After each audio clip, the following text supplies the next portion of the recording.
Most people will do the same exact thing and react in predictable ways, but expect something to change in their life. In other words, those chemicals endorse the ego, and we become very selfish. We become self-indulgent, self-centered, self-involved, self-important, self-serving, full of self-pity. It's all about the self. Now, this is the tragedy, because in crisis, if you're addressing a financial crisis or a crisis in a culture, and everybody is selfish, and everybody's living by those emotions, then they're pushing their way to get to the head of the line. They're competing. They're forcing outcomes. They're using very primitive systems to try to take care of themselves. And we know from the physiology of the brain that most of the blood supply goes to the hindbrain and away from the forebrain. And those chemicals create a gap between the way things appear in our life and the way things really are. In other words, we're viewing reality in an altered state. So we don't see possibility. We feel separate from each other.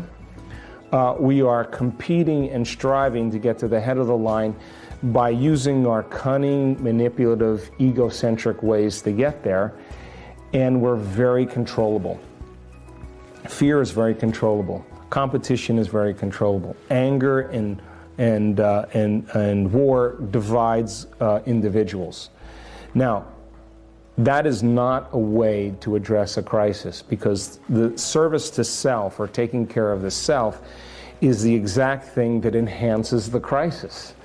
Because if you and I are all doing the same, if we're all doing the same thing, then a culture becomes more divided. It becomes more disintegrated. It becomes more incoherent. And possibility then is not part of the equation. So, the other state of mind, if you can view crisis as a great opportunity brilliantly disguised as an impossible situation, and you have to match the conditions in your environment with a new mind. Now we're talking about greatness, because innovation and creativity and a new way of thinking and a new way of being means that we can't do the same thing from the past. And so in history, cultures that, or individuals that overcame their environmental conditions were considered mystics and saints and leaders and charismatic leaders. They were individuals that saw past the illusion of the present reality. Now, when we begin to become innovative or creative, the brain begins to switch. We begin to turn on the forebrain, the frontal lobe, which is really the crowning achievement of the human being, and we begin to ask bigger questions. How can we create a new way of being in a world that's falling apart? How can we begin to create a new system to adapt to these conditions?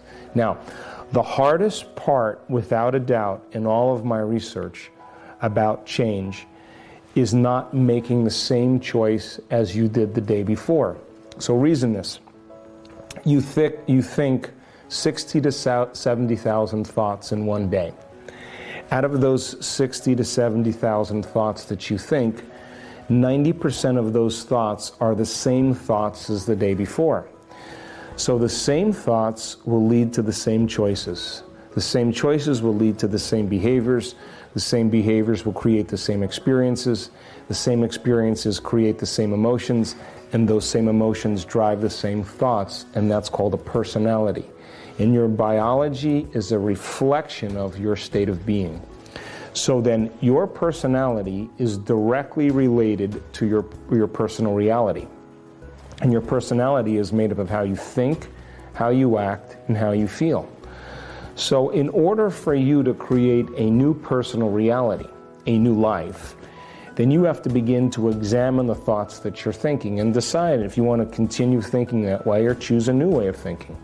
You have to become aware and observe your behaviors and look to see if those habits or something that's going to support a new future. And you have to look at the emotions that you've memorized that keep you connected to the past and decide if those emotions are healthy.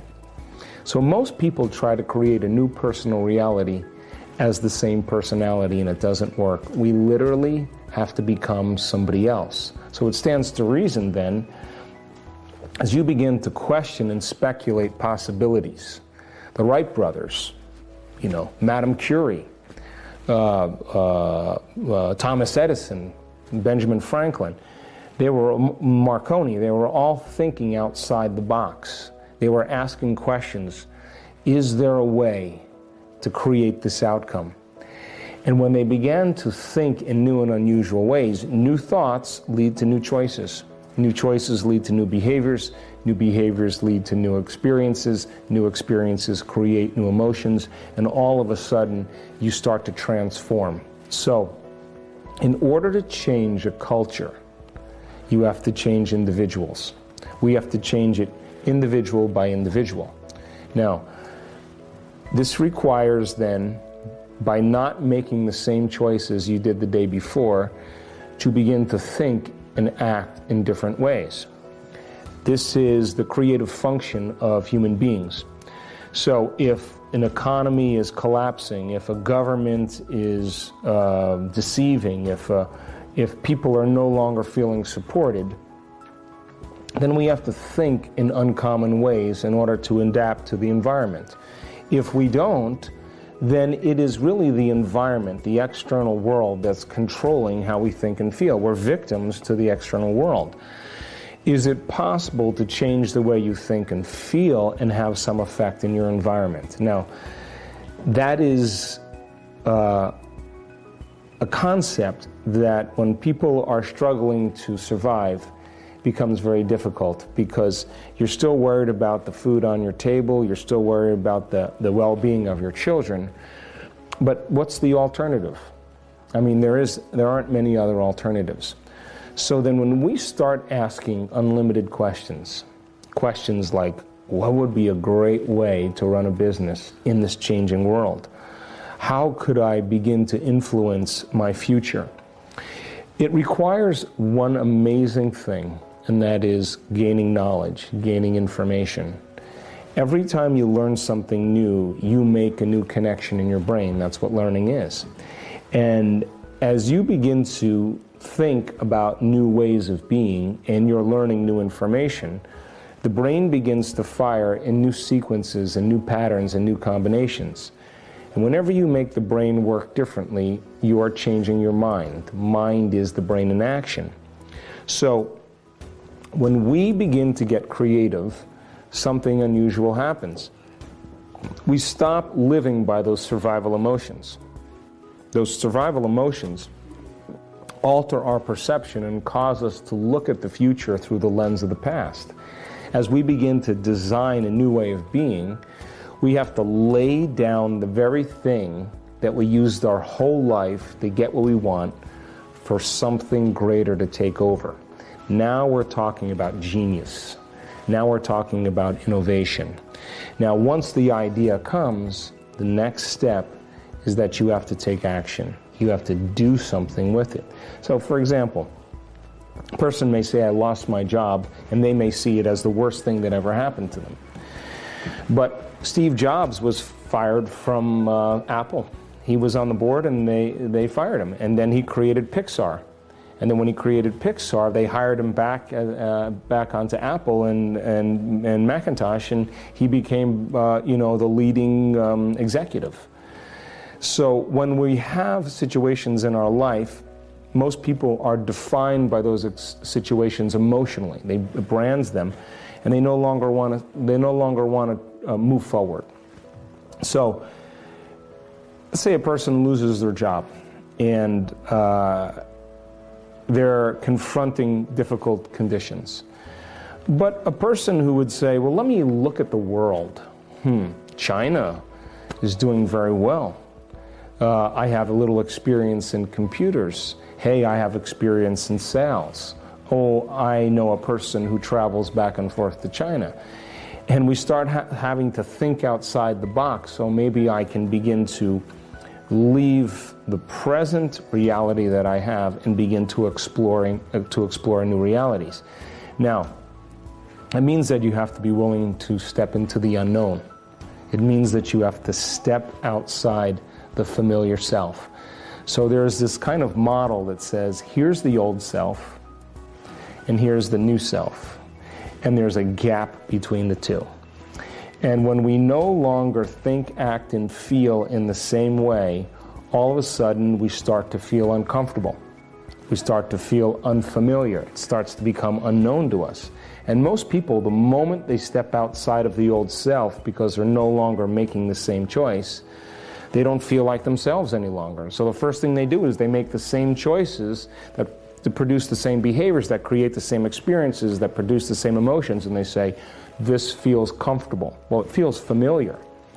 The person, the maverick, who's willing to step out into the unknown, that unknown is the perfect place to create from. Because only in the unknown can you create something new. And if you and I can become comfortable in that unknown place, then the best way to predict the future is to create it from that unknown place. I really hope you loved this video and it was helpful. So please help me make it more popular by giving your thumbs up, commenting it and sharing on the social networks with your friends. And now it's time for our daily Complete the Quote challenge. If you are new to this, your job is to complete the inspiring quote we choose for you and write the right answer in the comments below the video. If you can give us the right answer first, you are the winner of this daily challenge. So far you were very successful, most of you knew the right answers. That's not a surprise, the most quotes belongs to Joe Dispenza, and you're all familiar with Joe's work. In the previous video we also had a quote that belongs to Joe Dispenza. We were looking for two words. The quote goes like this: if we can hold onto an idea, we begin to wire and shape, and the correct answer is our brain. So if we can hold onto an idea, we begin to wire and shape our brain. Congratulations to everyone with the correct answer, and to everyone who tried but didn't guess the answer. Today we also have the quote from Joe Dispenza. The quote goes like this: the hormones of stress cause us to believe that the outer world is more real than the... So we are missing for two words. If you know the correct answer, write it down in the comments below. Even if you are not sure what the right answer is, try and guess, and find out the right answer in the next video. If you like this video and our challenge, give your thumbs up and share this video with your friends. Spread the word.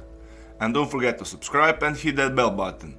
By doing that, you will get notification when my new video and new challenge is out. If you really like what we do here and want to support us, you can join our channel and our community for a symbolic fee and gain many other additional features. You can do that by clicking the join button next to the subscribe button, or you can click on the link in the description of this video. Stay good and have a great day.